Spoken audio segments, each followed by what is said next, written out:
لا حول ولا قوة الا باللہ العلی العظیم حسبنا اللہ ونعم الوکیل نعم المولا ونعم النصیر بسم اللہ الرحمن الرحیم الحمد للہ رب العالمین الرحمن الرحیم مالک یوم الدین فاطر السماوات والارضین وبارئ الخلائق اجمعین الصلاۃ والسلام والتحیۃ والاکرام علی سید الاولین والآخرین افضل الانبیاء والمرسلین حبیب الہ العالمین مولانا و مولا الکونین جد الحسن والحسین ابی القاسم المصطفیٰ محمد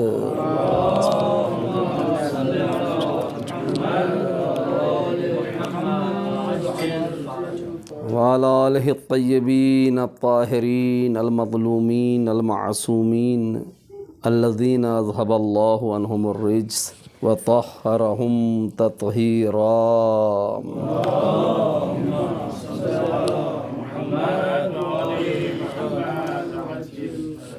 اللہم وال من والاہم وعاد من عاداہم وانصر من نصرہم وخذل من خذلهم ولعن من نسب لهم من الاولین والآخرین اللہم صل علی امتک المخلصہ مولاتنا فاطمۃ الزہراء و ابیہا و بعلہا و بنیہا والسر المستودع فیہا والعن قاتلیہا اجمعین اما بعد قالت مولاتنا فاطمۃ الزہراء صلوات اللہ علیہا یا معاشر النقیبہ و آزاد الملہ و حضنت الاسلام ما هذه الغزیمت فی حقی والسنۃ عن ظلامتی صلوات پر محمد و آل محمد۔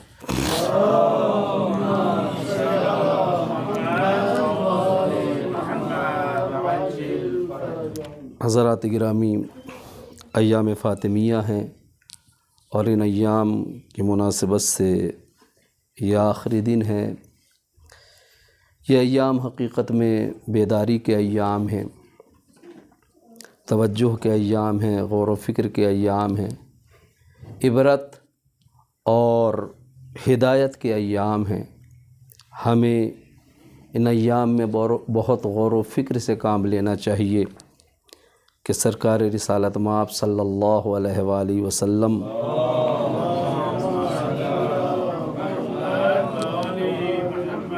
کی رحلت کے بعد امت اسلامیہ کے درمیان کتنا بڑا انقلاب رونما ہوا، اور وہ انقلاب کیسا خطرناک انقلاب تھا، کیسا منفی انقلاب تھا کہ جس کی خاطر رسول مقبول کی تنہا یادگار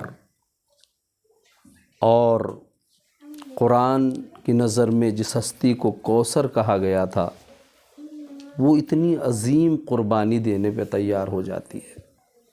بی بی کی قربانی سے سمجھ میں آتا ہے کہ خطرہ کتنا بڑا تھا جسے ٹالا گیا ہے۔ اس پہ غور و خوض کرنا چاہیے۔ فاطمیہ تو وفات رسول کے بعد ہی سے ہے، لیکن انقلاب اسلامی کے بعد اس کو جو فروغ حاصل ہوا ہے، ہر گاؤں میں، ہر قریے میں، ہر شہر میں، ہر بستی میں، اس سے کچھ لوگوں کے ذہن میں یہ سوالات پیدا ہوئے ہیں کہ فاطمیہ کو اب کیوں جنم دیا جا رہا ہے۔ فاطمیہ کو کسی خاص فرقے اور طبقے نے آج جنم نہیں دیا ہے، بلکہ بعد رسول امت میں جو انحراف پیدا ہوا تھا، فاطمیہ اس انحراف کا نتیجہ ہے۔ ہمیں اس انحراف پہ غور کرنا چاہیے۔ رسول مقبول صلی اللہ علیہ وآلہ وسلم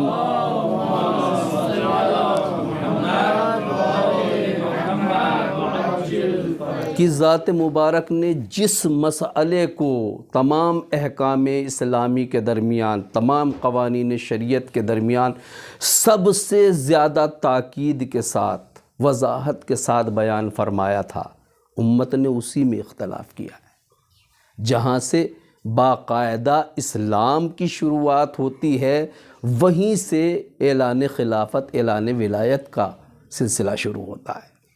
ہر جگہ اتنی تکرار کی ہے سرکار نے، ہر موقع پہ جو بھی موقع آپ کو ہاتھ آتا تھا وہیں پہ جہاں اللہ کی توحید کا درس دیتے تھے آپ، جہاں اپنی نبوت کی بات کرتے تھے، وہیں پہ اپنی ولایت، علی کی ولایت اور اپنی خلافت کی بات کیا کرتے تھے۔ کوئی موقع ایسا نہیں ہے، شاید کسی بھی حکم اسلامی کی اتنی زیادہ تکرار پیغمبر نے اپنی زندگی میں نہ کی ہو جتنی تکرار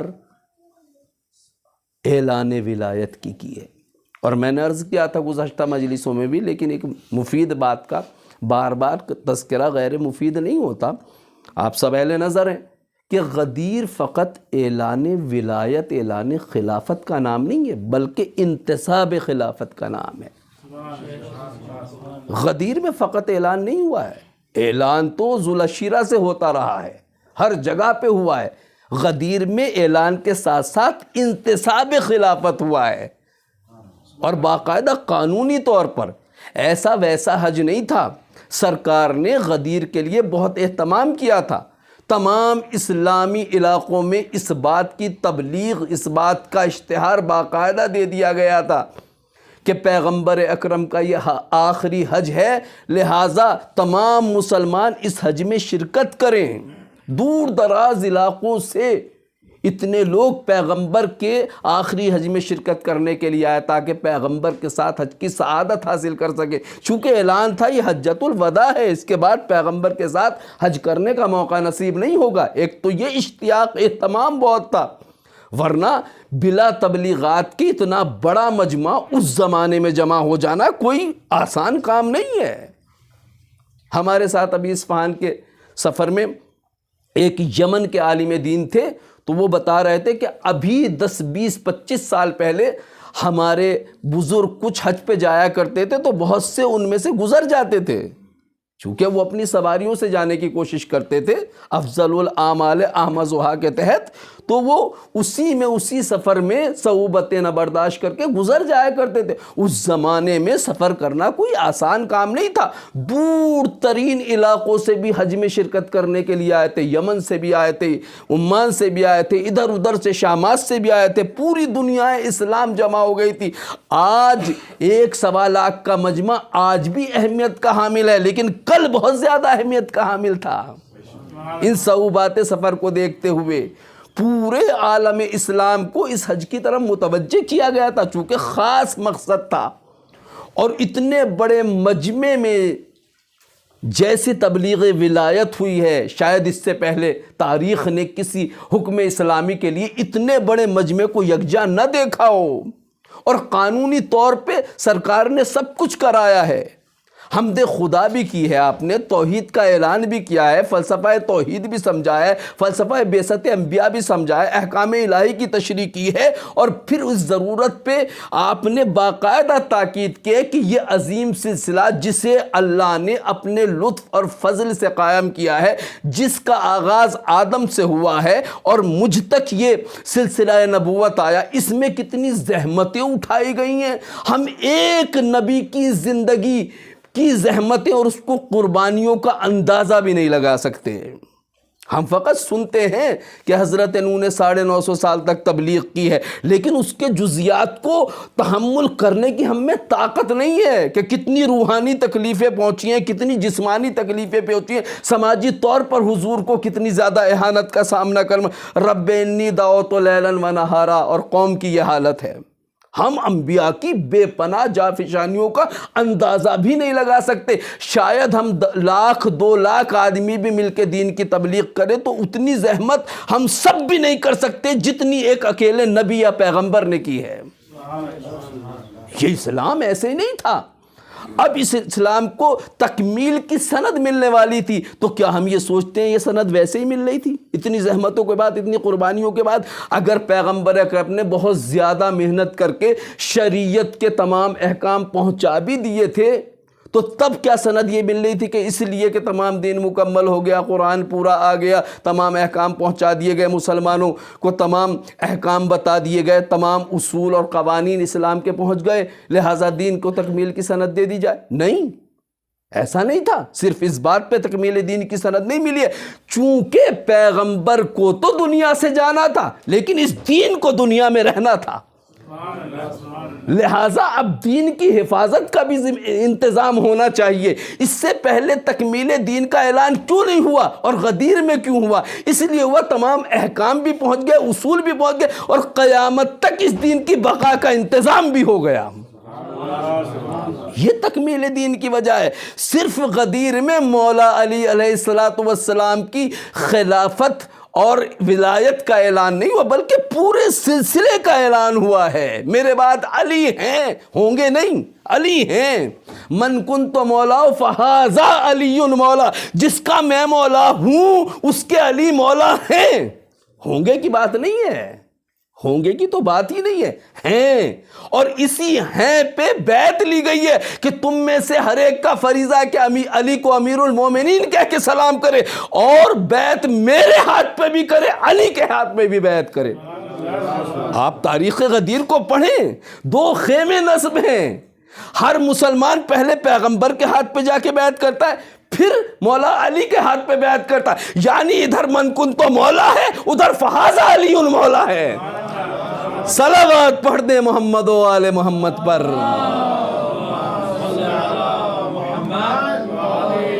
تو اس موقع پہ غدیر کی تبیین ہونی چاہیے۔ غدیر کی فراموشی کا نتیجہ ہے انحراف خط ثقیفہ۔ اسی کو بی بی نے ٹارگیٹ کیا ہے۔ باقاعدہ مولا کو خلیفہ بنایا گیا ہے، بیعت لی گئی ہے، امیر المومنین کہہ کے سلام کرو، تاکید ہے پیغمبر کی، اور جس نے انکار کیا اس کے انجام کو بھی سامنے لایا گیا ہے۔ غدیر سے زیادہ کھلی ہوئی کتاب اسلام کی کوئی کتاب نہیں ہے، اس سے زیادہ گواہ تاریخ اسلام میں کسی حقیقت کے نہیں ہیں۔ میں اسی لیے کہتا ہوں اگر تاریخ اسلام میں غدیر کو جھٹلایا جا سکتا ہے تو دنیا میں ہر حقیقت کو جھٹلایا جا سکتا ہے۔ لہٰذا غدیر پہ اصرار بہت ضروری ہے میرے عزیزو۔ یہ سب کچھ ہو چکا، ہمیں اس انحراف کو بتانا چاہیے۔ زیادہ تر مسلمان ایسا نہیں ہے کہ اہل بیت کو دوست نہ رکھتے ہوں، اہل بیت کو وہ اپنی ضرورت سمجھتے ہیں۔ کون ہے جو نمازوں میں آل محمد پہ درود نہ پڑھتا ہو؟ انہیں منحرف کیا گیا ہے۔ محبت اہل بیت کا اقرار سب کے یہاں پایا جاتا ہے۔ ہمارا فریضہ ہے محبت جب پائی جاتی ہے تو محبت کرنے والوں کو منزل اطاعت تک بھی لے آئیں، لیکن یہ بات دل سوزی میں کرنی چاہیے، ہمدردی میں کرنی چاہیے، ہمیں فکر ہدایت ہونی چاہیے دوسرے مسلمانوں کے سلسلے میں بھی، جیسے ہمارے پیغمبر کو تھی، جیسے ہمارے مولا کائنات کو تھی، جیسے امام حسین علیہ السلام۔ طنز سے قربت پیدا نہیں ہوتی، دل سوزی اور ہمدردی سے قربت پیدا ہوتی ہے۔ یہ طنز اور طعن کا وقت نہیں ہے، سمجھانے کی ضرورت ہے۔ مسلمانوں کو وہ سمجھایا نہیں گیا ہے جو سمجھانا چاہیے تھا، چونکہ آپ جانتے ہیں الناس اعداء ما جہلوا، زیادہ تر لوگ حقائق کے اس لیے دشمن ہوتے ہیں کہ وہ حقائق کا علم نہیں رکھتے ہیں۔ جب علم آ جاتا ہے تو جہالت مرتفع ہو جاتی ہے، اور پھر جہالت کے سبب جو اندھیرا رہتا ہے وہ بھی چھٹ جاتا ہے۔ لہٰذا تبیین کی ضرورت ہے، فاطمیہ کیا ہے، غدیر کیا ہے، انحراف کہاں سے پیدا ہوا ہے۔ غدیر میں سب کچھ ہو چکا تھا، چونکہ ثقیفہ کی کارروائی جو انجام دی گئی ہے اور اسلام کا جو مقابلہ رسول اللہ کے بعد شروع کیا گیا ہے وہ کفر و شرک کی طرح سے نہیں تھا۔ کفر جب اسلام کا مقابلہ کرتا ہے، شرک جب اسلام کا مقابلہ کرتا ہے تو کھل کے کرتا ہے، چونکہ وہ اپنے خط کو اسلامی خط سے جدا سمجھتا ہے۔ ایسا نہیں ہے کہ کفر عقیدہ توحید سے لڑے تو ایک اور عقیدہ توحید خالص یا غیر خالص کے نام سے ایجاد کر دے، ایسا نہیں ہے۔ ایسا نہیں ہے کہ کفر اگر عقیدہ رسالت سے مقابلہ کرے تو ایک دوسرا رسول پیش کرے، نہیں، وہ مانتا ہی نہیں رسول کو، وہ تو مجنون کہتا ہے، دیوانہ کہتا ہے، شاعر کہتا ہے۔ لیکن خط نفاق یہ اسلام سے بہت زیادہ ملتا جلتا ہوتا ہے، بلکہ بظاہر اسلامی خط ہوتا ہے۔ یہ اسلام کو مانتا بھی ہے، اسلام کی جڑیں بھی کاٹتا ہے، اگر کفر مقابلے پہ آتا ہے اسلام کے تو مسجد کے مقابلے میں مسجد نہیں بناتا، بت خانہ بناتا ہے، لیکن نفاق جب اسلام میں آ جاتا ہے تو مسجد کے مقابلے پہ مسجد کھڑی کی جاتی ہے۔ اس سے لڑنا بہت مشکل ہے۔ یہ خط نفاق پیغمبر کے بعد شروع ہوا ہے، یہ اسلام کے باہر نہیں ہے، اسلام کے اندر ہے۔ اس سے مقابلہ بہت مشکل تھا، چونکہ یہ سب کچھ بے دین ہو کے دین کے نام پہ کرنا چاہتا تھا۔ اس خط کے خالق جو تھے، اس خط کو کھینچنے والے جو تھے، وہ ساری بے دینیاں دین کے نام پہ انجام دینا چاہتے تھے۔ اسی لیے تو مولا نے فرمایا کمیل ہا ہونا علم الجمع، یہاں علم کا ٹھاٹے مارتا ہوا سمندر موجود ہے، لیکن اے کمیل اس کا اٹھانے والا کوئی نہیں ملتا۔ پھر مولا کہتے ہیں ہاں ملتا بھی ہے تو ایسا ہے جو اعلی دین کو دنیا کے لیے استعمال کرتا ہے۔ میں اعلی دین کو دنیا کے لیے استعمال کر رہا ہوں اور دین کے قالب میں کر رہا ہوں۔ یہی تھا کہ اعلی دین کو دنیا کے لیے استعمال کیا جا رہا تھا۔ یہ خط بہت خطرناک خط تھا، لہٰذا اہل ثقیفہ سے جب پوچھا گیا تم نے ایسا کیوں کیا، تو انہوں نے جو دلیلیں پیش کی ہیں وہ بظاہر دینی دلیلیں، کہ اگر ہم اتنی جلدی نہ کرتے اس کارروائی میں، اتنی جلدی کی ہے ہم نے، ہمیں اتنا درد تھا اسلام کا کہ ہم نے پیغمبر کے لاشے کی بھی پرواہ نہیں کی، جنازے کی بھی پرواہ نہیں کی، زمین پہ پڑا رہنے دیا۔ چونکہ دفن پیغمبر سے زیادہ اسلام کو دفن ہونے سے بچانا بہت ضروری تھا۔ توجہ کی ہے انہوں نے، آپ پہلے نظر ہیں مجھ سے بہتر جانتے ہیں۔ پہلی توجہ کہ امت کے ارتداد کا خطرہ درپیش تھا، اس میں اس لیے جلدی کہ امت کو مرتد ہونے سے بچایا جا سکے۔ اس کا میں نقضی جواب پیش کر دوں، اگر آپ کی کارروائی کا مقصد ارتداد امت کو روکنا تھا تو پھر مرتد قرار دے کے مسلمانوں کو آپ نے کیوں قتل عام مچایا؟ مالک ابن نویرہ کو کس بنیاد پہ قتل کیا گیا؟ ان کے پورے قبیلے کو کیوں تحقیق کیا گیا؟ ارتداد کا الزام پہلے لگایا گیا، قتل بعد میں کیا گیا۔ آپ تو اس کو روکنا چاہتے تھے، جس کو آپ روکنا چاہتے تھے اسی بات کو آپ نے پھر، یعنی یہ پیش آنے والا تھا تو آپ ارتداد کے بانی تھے؟ نہیں، آپ تو ارتداد کو ختم کرنا چاہتے تھے، پھر ارتداد کی بنیاد آپ نے کیوں رکھی؟ یہ نقضی جواب ہے۔ دوسری بات یہ کہتے ہیں کہ مدینہ دارالسلطنت تھا، اس میں بہت اتھل پتھل پیدا ہو جاتی ہے اگر فوری طور پہ کوئی امام نہ ہوتا، اتھل پتھل پیدا ہو جاتی۔ تیسری بات، یہ خبر چاروں طرف پھیل جاتی تو داخلی دشمن اور خارجی دشمن بیدار ہو جاتے اور امت مسلمہ کا قلع قمع کر دیتے۔ یہ تینوں بات غلط ہے، چونکہ یہ تینوں باتیں اس وقت وجود میں آتی ہیں جب غدیر کو بالائے طاق رکھ دیا جائے، جب غدیر کو بالائے طاق رکھ دیا جائے۔ امام نہ ہو تو یہ خرابیاں پیش آتی ہے، جب امام غدیر میں پہلے ہی سے پہچنوا دیا گیا، بنا دیا گیا، نہ خوف ارتداد ہے نہ خوف فتنہ ہے۔ اسی لیے سیدہ زہرا نے کہا تم کہہ رہے ہو کہ ہمارے یہ نہ کرنے سے فتنہ پیدا ہو، تم نے تو خود فتنے کو اٹھایا ہے، تم نے خود فتنے کو، سقطوا فی الفتنہ، تم نے فتنے کو جنم دیا ہے۔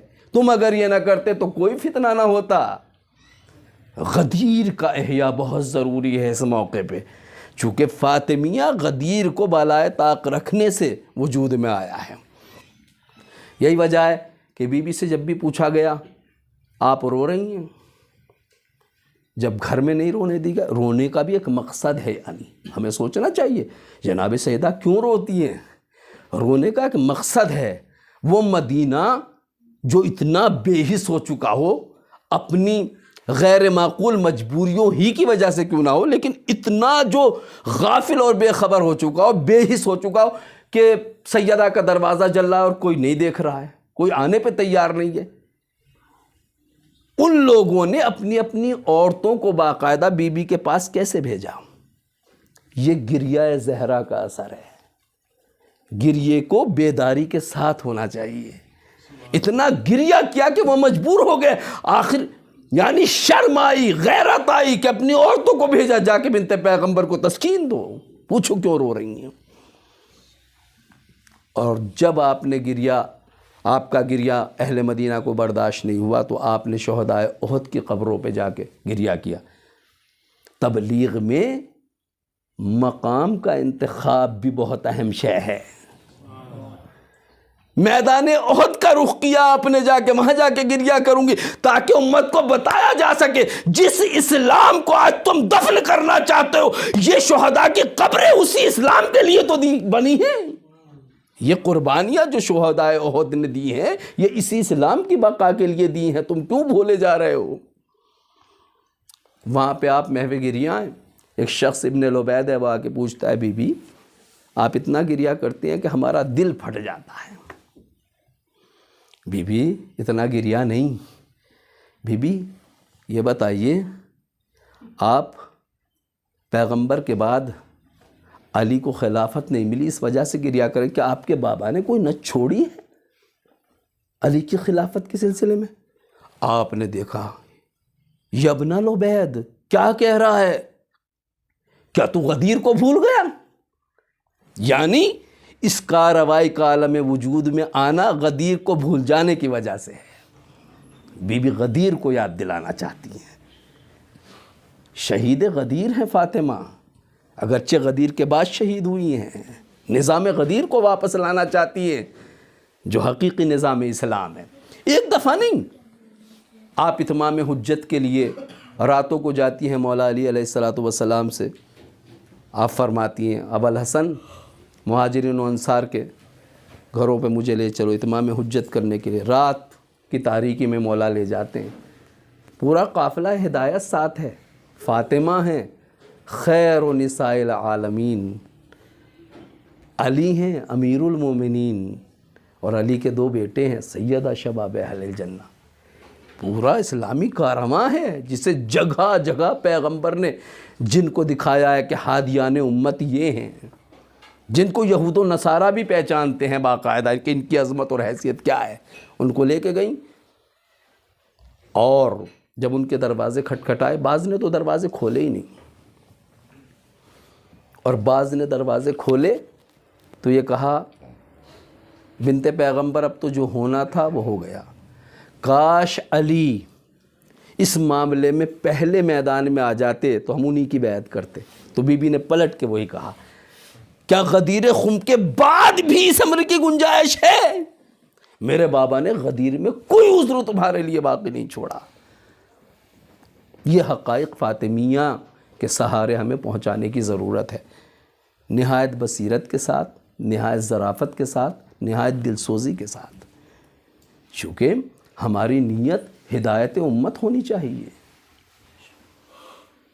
میں نے ایک مجلس میں عرض کیا تھا کہ بی بی کا گریہ فقط وفات پیغمبر کی وجہ سے نہیں تھا، بہت بڑا غم تھا۔ خود آپ نے اظہار فرمایا ہے کہ رحلت پیغمبر بہت بڑا غم ہے، دنیا میں اس سے بڑی مصیبت نہ آئی پہلے نہ آ سکتی ہے، مجھ سے زیادہ کون اس غم کا احساس کر سکتا ہے۔ لیکن اے مہاجرین و انصار، پیغمبر کی رحلت کوئی ایسا حادثہ نہیں ہے جو ناگہانی طور پہ پیش آ گیا ہو، نہیں، قرآن اللہ کی کتاب نے ان کی اس رحلت کی خبر پہلے سے دی ہے، اور یہ انوکھا اور اجنبی حادثہ بھی نہیں ہے، بلکہ اس سے پہلے پیغمبر اور مرسلین بھی آتے رہے اور دنیا سے جاتے رہے ہیں۔ لیکن میرے بابا کی رحلت کا مطلب یہ نہیں ہے کہ اسلام بھی رحلت کر گیا، عدالت بھی رحلت کر گئی، سب کا انتقال ہو گیا، سب کی موت واقع ہو گئی۔ تم نے تو یہی سمجھ لیا ہے کہ اب حضور چلے گئے تو شرافت بھی چلی گئی، حضور چلے گئے تو اسلامی غیرت بھی چلی گئی، حضور چلے گئے تو اسلامی شجاعت بھی چلی گئی۔ اور بی بی نے کہا اے انصار، ایسا نہیں ہے کہ میں تمہیں اپنی مدد کے لیے پکار رہی ہوں جبکہ تمہیں مدد کرنے کی طاقت نہیں ہے، نہیں، تمہارے پاس مدد کرنے کے سارے اسباب موجود ہیں، ساری طاقت موجود ہے، ساری قوت موجود ہے۔ تمہیں کیا ہو گیا ہے؟ تم آج بھی تو انصار ہو نا، آج بھی انصار کے نام سے پہچانے جاتے ہو، یعنی نصرت کرنے والے۔ کل تم نے کیا وعدہ کیا تھا؟ ہمارے بابا تو مکہ چھوڑ کے تمہاری بیس پہ آئے تھے، اور انصار نے بہت بڑی قربانیاں دی تھی۔ جب حضور تشریف لائے تھے مدینے میں 3-4 گھر دیے تھے آپ کو، مسلسل ابتدائی دور میں کھانا انصار و مہاجرین پہنچایا کرتے تھے رسول و آل رسول کے لیے، حتیٰ کہ لحاف گدے ضرورت کا سارا سامان انصار نے فراہم کیا تھا۔ یہاں تک کہ تاریخ نے لکھا ہے جب حضور کے یہاں آپ کے فرزند حضرت ابراہیم علیہ السلام پیدا ہوئے تو باقاعدہ انصار کی عورتوں میں یہ رقابت شروع ہو گئی کہ ابراہیم کو ہم دودھ پلائیں گے، ابراہیم کو ہم دودھ پلائیں گے۔ آپ کہہ سکتے ہیں ایک پڑوسی کو اسلامی اعتبار سے ایسا کرنا بھی چاہیے جو انہوں نے کیا؟ نہیں، یہ صرف پڑوس کا معاملہ نہیں تھا، رسول و اہل بیت رسول سے عقیدت کا معاملہ تھا۔ اور صرف انصار اس حد تک تیار نہیں تھے بلکہ کفار و مشرکین قریش کا مقابلہ کیا تھا 80 جنگوں میں، شجاعت دکھائی تھی، جان مال ہر ایک چیز سے تیار تھے۔ بی بی اسی بات کو انصار سے کہہ رہی ہے، یا معاشر النقیبہ و آزاد الملہ و حسنت الاسلام ما حاذہ الغمیزۃ فی حقی، ما حاذہ الغمیزۃ فی حقی۔ تم تو جانے پہچانے ہو، اسلام کے مددگار ہو، میرے بابا کے مددگار ہو، بدر احد خیبر خندق کے مار کے تمہاری شجاعت کے گواہ ہیں۔ ما حاذہ الغمیزۃ فی حقی، اب یہ کیسی سستی ہے میرے حق کے سلسلے میں، اب یہ کیسا میرے حق کے سلسلے میں کوتاہی ہے، اٹھو۔ کیا تمہیں میرے بابا کا یہ فرمان یاد نہیں ہے؟ ہو سکتا ہے تم نے یہ سمجھ لیا ہو کہ رسول کی نصرت ہم پہ واجب تھی، نہیں، کیا تمہیں یہ یاد نہیں ہے؟ المرء یحفظ فی ولدہ، آدمی کی حیثیت اور حرمت اس کی اولاد کی حرمت سے وابستہ ہوتی ہے۔ میں فاطمہ ہوں، میں انہی کی روح ہوں، تمہیں کیا ہو گیا ہے؟ پھر بی بی فرماتی ہیں تم یہ سمجھتے ہو کہ شاید تمہارا کھڑے ہو جانا حق کی حمایت کے لیے، نصرت مظلوم کے لیے اس فتنے کو بڑھاوا دے گا؟ نہیں، ایسی بات نہیں ہے، اس فتنے کو بڑھاوا نہیں دیکھا، اس آگ کو تمہارے بجھانے سے بجھ جانا ہے، بڑھنا نہیں ہے۔ فتنہ ایک آگ ہوتا ہے اور آگ کو بجھانے سے آگ نہیں بھڑکتی بلکہ آگ خاموش ہو جاتی ہے۔ تم نے اس فتنے کی آگ کو نہ بجھایا تو یہ بہت دور تک جائے گی۔ امت شاید نہیں دیکھ رہی تھی، بی بی دیکھ رہی تھی۔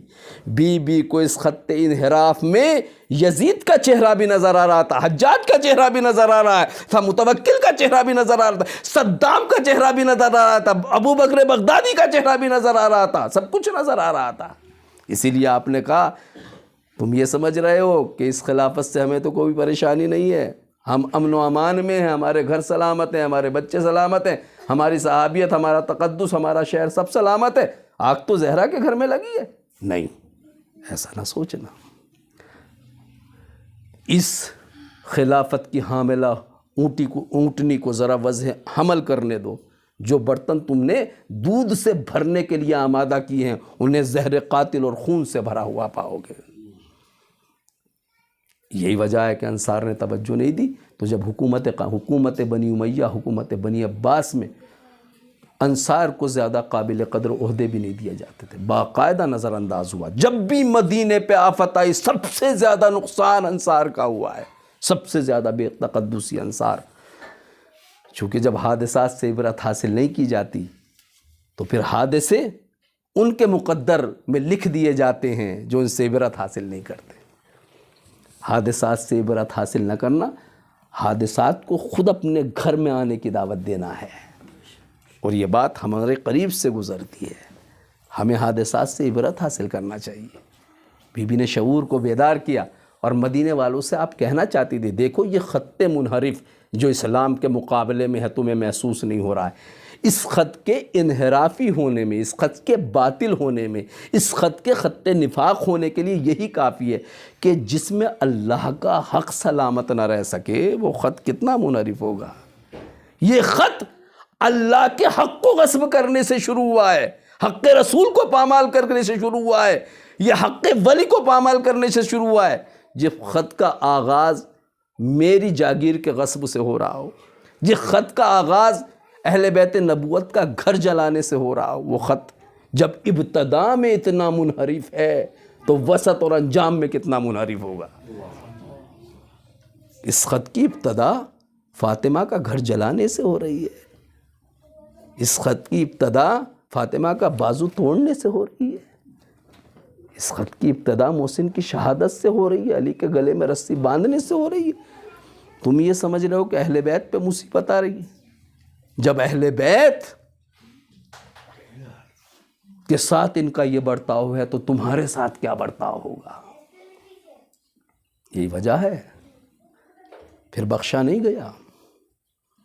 بی بی کے تماچا لگا تھا تو مقداد کے بھی تماچا لگا، اور انہوں نے کہا کہ اے نالائق، جب تو نے رسول اللہ کی بیٹی کو معاف نہیں کیا تو میری حیثیت کیا ہے. یہی پیغام دینا چاہتی تھی بی بی. بی بی کا درد فقط بابا کا رخصت ہو جانا نہیں تھا، بلکہ یہ درد تھا کہ بابا نے جس اسلام کے لیے زحمتیں کی وہ اسلام آج دوسرے خط پہ لے جانے کی کوشش کی جا رہی تھی. بی بی صرف اس پہ نہیں رہی تھی کہ بابا چلے گئے، نہیں، بابا کے چلے جانے سے یہ دین کو بھی مٹانا چاہتے ہیں، دین بھی نہ چلا جائے. اور دین کے جانے کا مطلب یہ تھا کہ 1,24,000 انبیاء کی محنت زہرا کے سامنے تھی. منصوبہ یہ تھا کہ علی کو بھی ختم کر دیا جائے، حسن کو بھی، حسین کو بھی. زہرا نے اپنی قربانی دے کے فقط علی کو نہیں بچایا ہے بلکہ 3 اماموں کی حفاظت کی ہے. 3 اماموں کی حفاظت کی ہے. علی کے خاتمے کا مطلب، حسن کے خاتمے کا مطلب، حسین کے خاتمے کا مطلب اسلام کو ختم کرنا تھا. منصوبہ یہ تھا. زہرا نے اتنی بڑی قربانی دی ہے، خط انحراف کی آپ نے پہچان کرائی ہے. اور مسلمانوں سے یہ حقائق ہمیں بیان کرنا چاہیے بصیرت کے ساتھ. اتنی بڑی قربانی دی ہے بی بی نے، اور اس قربانی کا اثر ہے کہ آج بھی اسلام ناب کے خط کو پہچاننے میں کسی کو کوئی دشواری نہیں ہے. سبحان اللہ، سبحان اللہ. یہ بی بی کی قربانی کا اثر ہے، یہ فاطمیہ کا اثر ہے. یہ ملینوں جو نائجیریا میں شیعہ ہو رہے ہیں، کیسے انہوں نے اس خط کو کیسے تشخیص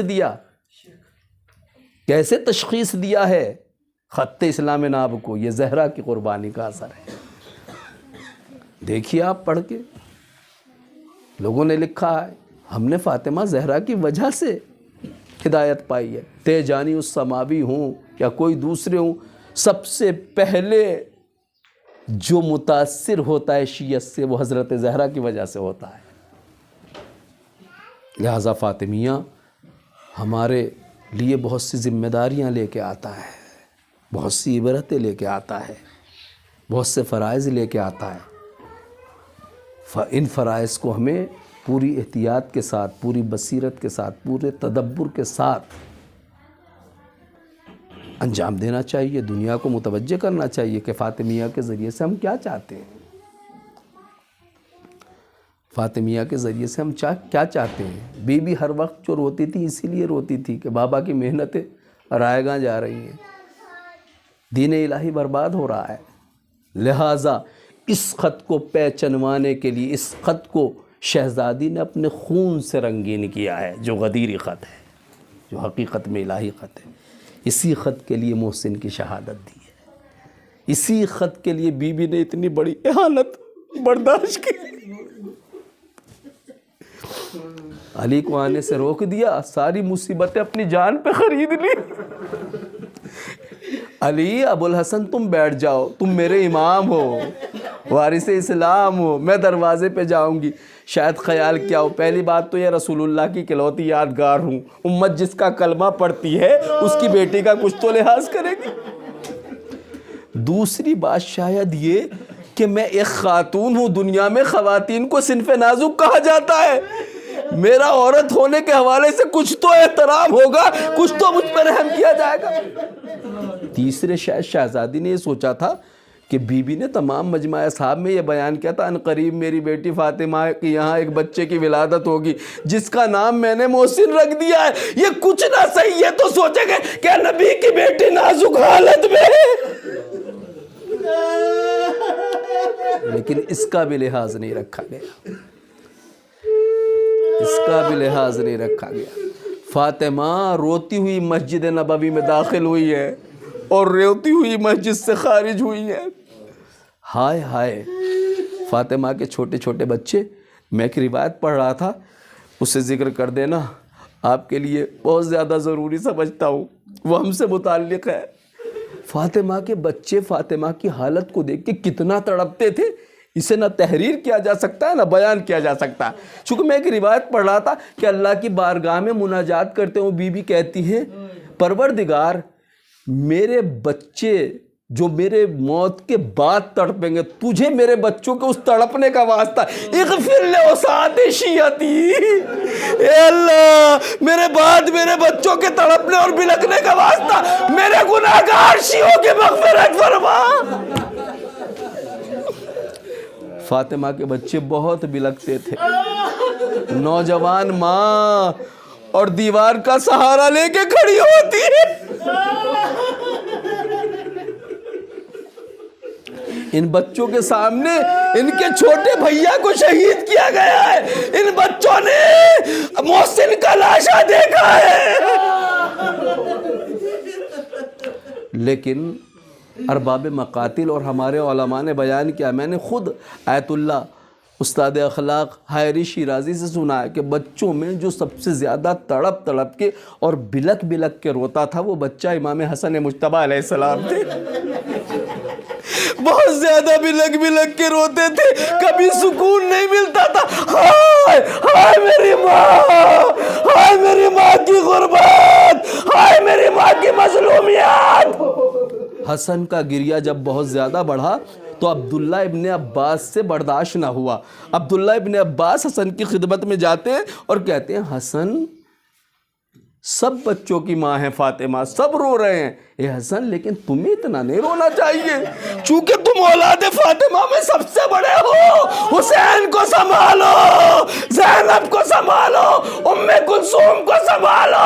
ایک مرتبہ مولا حسن کی چیزکیوں میں اور زیادہ اضافہ ہو گئے اور زیادہ تڑپ تڑپ کے رونے لگے۔ ابن عباس تو نے انصاف نہیں کیا، میں نے جو کوچے میں دیکھا ہے وہ حسین نے نہیں دیکھا، زینب نے نہیں دیکھا، کلثوم نے نہیں دیکھا۔ ایک ٹماٹا تھا جو میری ماں کے رخسار مبارک پہ آگے بالیاں ٹوٹ کے گر گئی، میں دیکھتا رہ گیا۔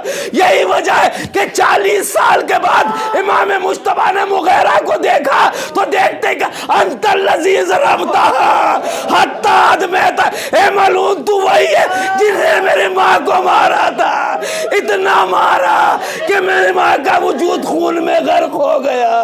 میں کہوں گا مولا آپ نے اپنی ماں کو خون میں نہاتے ہوئے دیکھا تھا، زندگی میں خون آلود تھی سیدہ، لیکن ہائے مرنے کے بعد آپ کا جنازہ اس طرح سے خون آلود ہوا کہ تیروں کی بارش آپ کا جنازہ پہنچا تو خون میں غرق تھا۔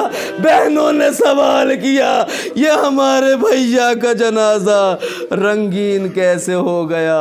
انا للہ و انا الیہ راجعون۔ الا لعنت اللہ علی القوم الظالمین۔ پروردگار ہماری اس مختصر سے ذکر توسل کو اپنی بارگاہ اقدس میں شرف قبولیت عنایت فرما۔ پروردگار بحق مظلومیت حضرت زہرا سلام اللہ علیہا ہمیں اپنی ذمہ داریوں اور فرائض کو پہچاننے اور ان پر عمل کرنے کی توفیق عنایت فرما۔ پروردگار مظلومیت حضرت زہرا سلام اللہ علیہا کا واسطہ ہمیں اس دین کی مخلصانہ طور پر خدمت کی توفیق عنایت فرما، اس دین کو سمجھنے اور سمجھانے اور اس پر عمل کرنے اور کرانے کی توفیق عنایت فرما۔ پروردگار دین زہرا جو حقیقی اسلام ہے اس کے پرچم کو سربلند فرما، پرچم کفر و نفاق، پرچم دشمنان اسلام کو سرنگوں اور نیست و نابود فرما۔ پروردگار بی بی کی مظلومیت کا واسطہ بی بی کے چاہنے والے جہاں جہاں بھی دنیا میں ہیں ان کے اور ہمارے دین ایمان جان مال عزت آبرو آل و اولاد کی حفاظت فرما۔ پروردگار تو جانتا ہے بی بی کی مظلومیت اور قربانیوں کی وجہ سے اس ملک میں جو انقلاب اسلامی رونما ہوا ہے وہ تیرے دین کا انقلاب ہے، تیرے رسول کا انقلاب ہے، تیری کنیز حضرت زہرا کا انقلاب ہے۔ اس انقلاب کی اور زیادہ حفاظت فرما، اس انقلاب کو اور زیادہ قوت و نصرت اور عزت عنایت فرما۔ پروردگار رہبر انقلاب اور دیگر باعمل علماء کی حفاظت فرما۔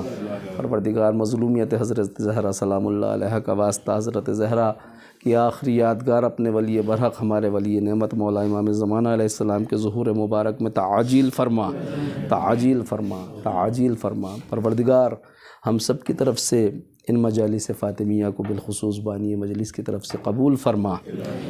ان ذکر مصائب و فضائل سے پیک بی بی کی روح کو شاد فرما، اور دنیا میں ہمیں ائمہ طاہرین کی زیارت اور آخرت میں ان حضرات کی شفاعت بالخصوص بی بی زہرا سلام اللہ علیہ کی شفاعت سے سرفراز فرما۔